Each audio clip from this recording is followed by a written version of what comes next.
Política e religião. A falta de sentimentos do prisioneiro de muitos anos no campo de concentração é precisamente um dos reflexos da desvalorização de tudo aquilo que não serve ao interesse mais primitivo de preservar a vida. Tudo o mais, necessariamente, parece um evidente luxo aos olhos do prisioneiro. Isso dá origem a um retraimento ante todas as questões intelectuais e culturais de todos os interesses mais elevados. De um modo geral, prevalece uma espécie de hibernação cultural. A parte desse fenômeno mais ou menos geral, existe apenas duas áreas de interesse. Em primeiro lugar, a política, o que não é de se surpreender, e em segundo, a religião, o que não deixa de ser notável. No campo de concentração, todos discutem política quase sem parar, mesmo que se trate apenas de ouvir sequiosamente os boatos infiltrados e passá-los adiante, sobre a situação militar do momento e coisas assim.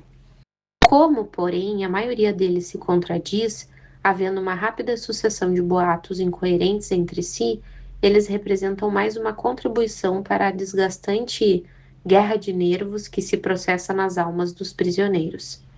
Com frequência cada vez maior, eram desfeitas as esperanças de um breve final da guerra, despertadas pela maioria dos boatos otimistas. Alguns acabavam caindo em desespero definitivo. Justamente os otimistas incuráveis entre nós eram os que mais nos enervavam. O interesse religioso dos prisioneiros, quando surgia, era o mais ardente que se possa imaginar. Não era sem um certo abalo que os prisioneiros recém-chegados se surpreendiam com a vitalidade e profundidade do sentimento religioso.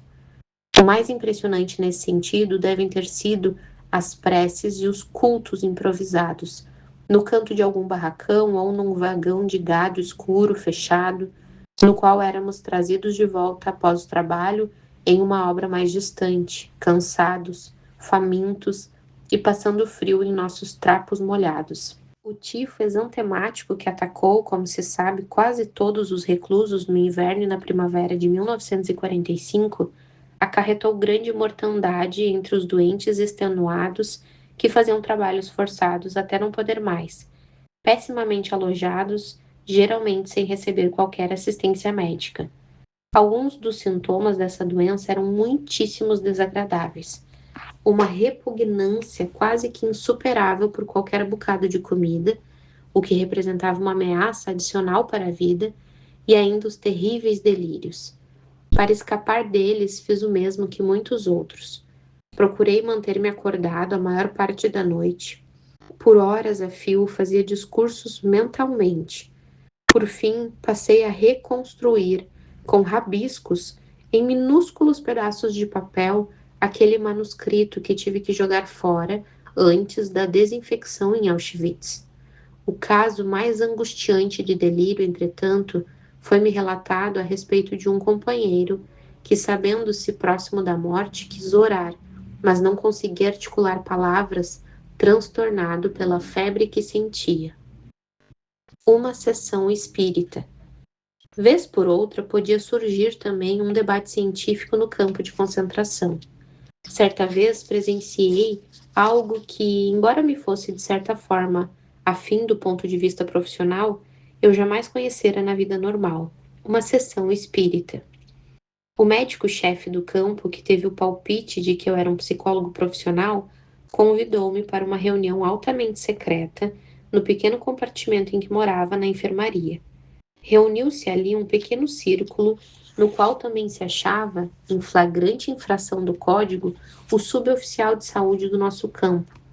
Um colega estrangeiro começou a conjurar os espíritos numa espécie de reza. O secretário da enfermaria estava sentado frente a uma folha de papel em branco, devendo segurar um lápis sobre a mesma, sem qualquer intenção consciente de escrever por si. No curso de cerca de 10 minutos, ao fim dos quais a sessão foi interrompida, com a alegação de terem falhado os espíritos ou médium, seu lápis foi traçando muito lentamente algumas linhas sobre o papel, as quais podiam ser claramente decifradas como vai e vê. Afiançou-se que o secretário jamais aprendera latim, tampouco teria ouvido as palavras vai victis, Ai dos vencidos. Se alguém me perguntasse, eu diria que, sem saber, ele já devia ter ouvido essas palavras alguma vez em sua vida, assim como também a respectiva tradução. E a nossa situação de então, poucos meses antes da nossa libertação, ou seja, do final da guerra, ensejava ao espírito do seu inconsciente, pensar justamente nessas palavras. Ai dos vencidos. A fuga para dentro de si. Apesar de todo o primitivismo que toma conta da pessoa no campo, não só exteriormente, mas em sua vida interior, percebem-se, embora esporadicamente, os indícios de uma expressiva tendência para a vivência do próprio íntimo. Pessoas sensíveis, originalmente habituadas a uma vida intelectual e culturalmente ativa, dependendo das circunstâncias e a despeito de sua delicada sensibilidade emocional, experimentarão a difícil situação externa no campo de concentração de forma, sem dúvida, dolorosa. Essa, não obstante, terá para elas efeitos menos destrutivos em sua existência espiritual, pois justamente para essas pessoas permanece aberta a possibilidade de se retirar daquele ambiente terrível para se refugiar num domínio de liberdade espiritual e riqueza interior. Essa é a única explicação para o paradoxo de, às vezes, justamente aquelas pessoas de constituição mais delicada conseguirem suportar melhor a vida num campo de concentração do que as pessoas de natureza mais robusta. Para tornar esse tipo de experiência mais ou menos compreensível, me vejo outra vez obrigado a reportar-me a coisas pessoais. Recordo-me de quando saíamos do campo pela manhã, logo cedo, marchando rumo à obra. Ouve-se uma voz de comando. Grupo de trabalho, marchar. Esquerda, 2, 3, 4. Esquerda, 2, 3, 4. Cabo de fila, lateral. Esquerda e esquerda e esquerda. Boinas fora.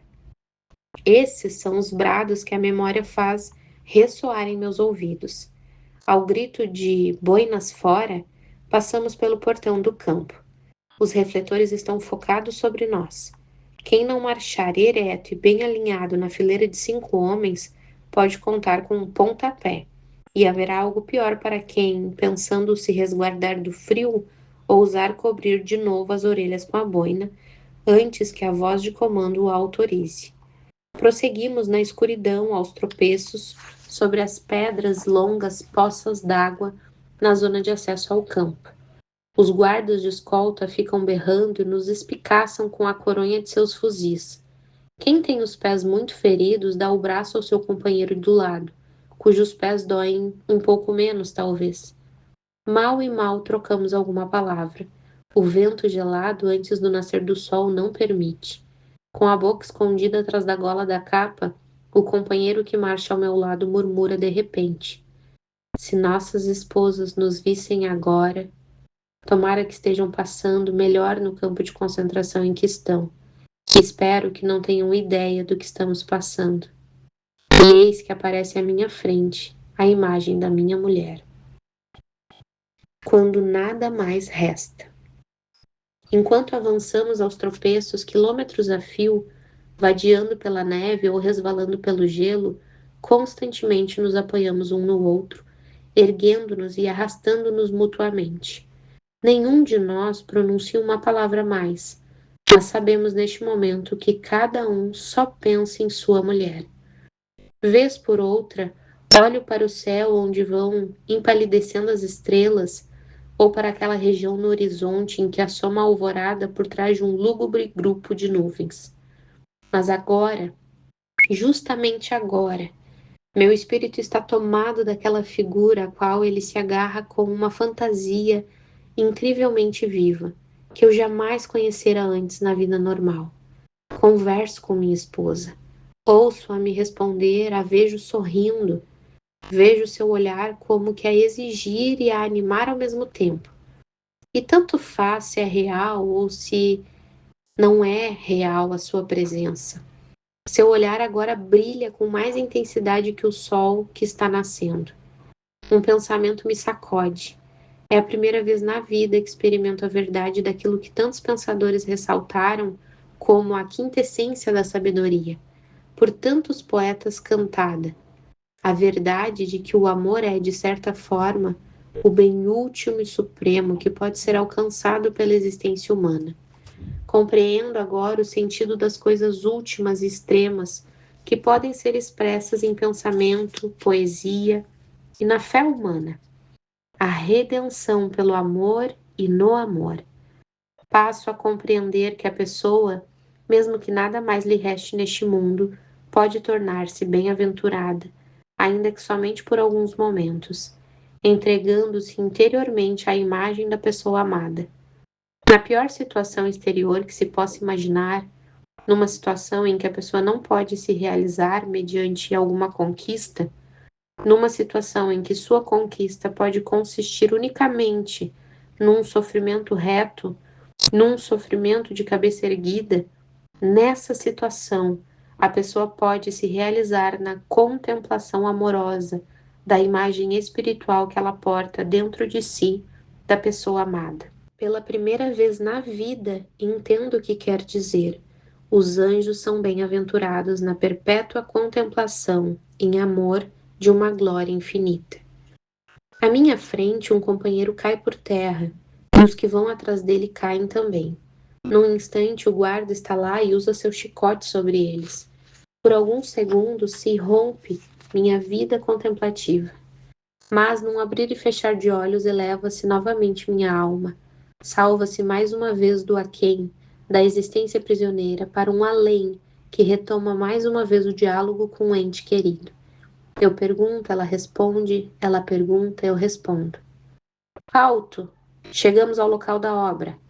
Cada qual busque sua ferramenta, cada um pegue uma picareta e uma pá.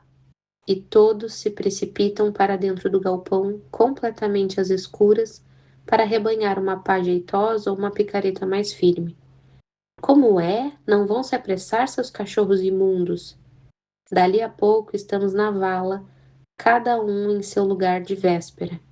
A picareta estilhaça o chão congelado, soltando até fagulhas. Nem mesmo os cérebros ainda degelaram, os companheiros continuam calados.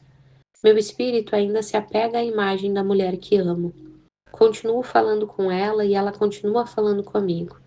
De repente me dou conta, nem sei se minha esposa ainda vive. Naquele momento, fico sabendo que o amor pouco tem a ver com a existência física de uma pessoa. Ele está ligado a tal ponto à essência espiritual da pessoa amada, ao seu ser assim, nas palavras dos filósofos, que a sua presença e seu estar aqui comigo podem ser reais sem sua existência física em si, e independentemente de estar com vida ou não. Eu não sabia, nem poderia precisaria saber se a pessoa amada estava viva. Durante todo o período do campo de concentração, não se podia escrever nem receber cartas, mas isso, naquele momento, de certa forma, não tinha importância. As circunstâncias externas não conseguiam mais interferir no meu amor, na minha lembrança e na contemplação amorosa da imagem espiritual da mulher que amo. Se naquela ocasião tivesse sabido, minha esposa está morta. Acho que esse conhecimento não teria perturbado meu enlevo interior daquela contemplação. O diálogo espiritual teria sido igualmente intenso e gratificante. Naquele momento, percebo-me na verdade. Cantares, capítulo 8, verso 6. Põe-me como um selo sobre o teu coração, porque o amor é forte como a morte.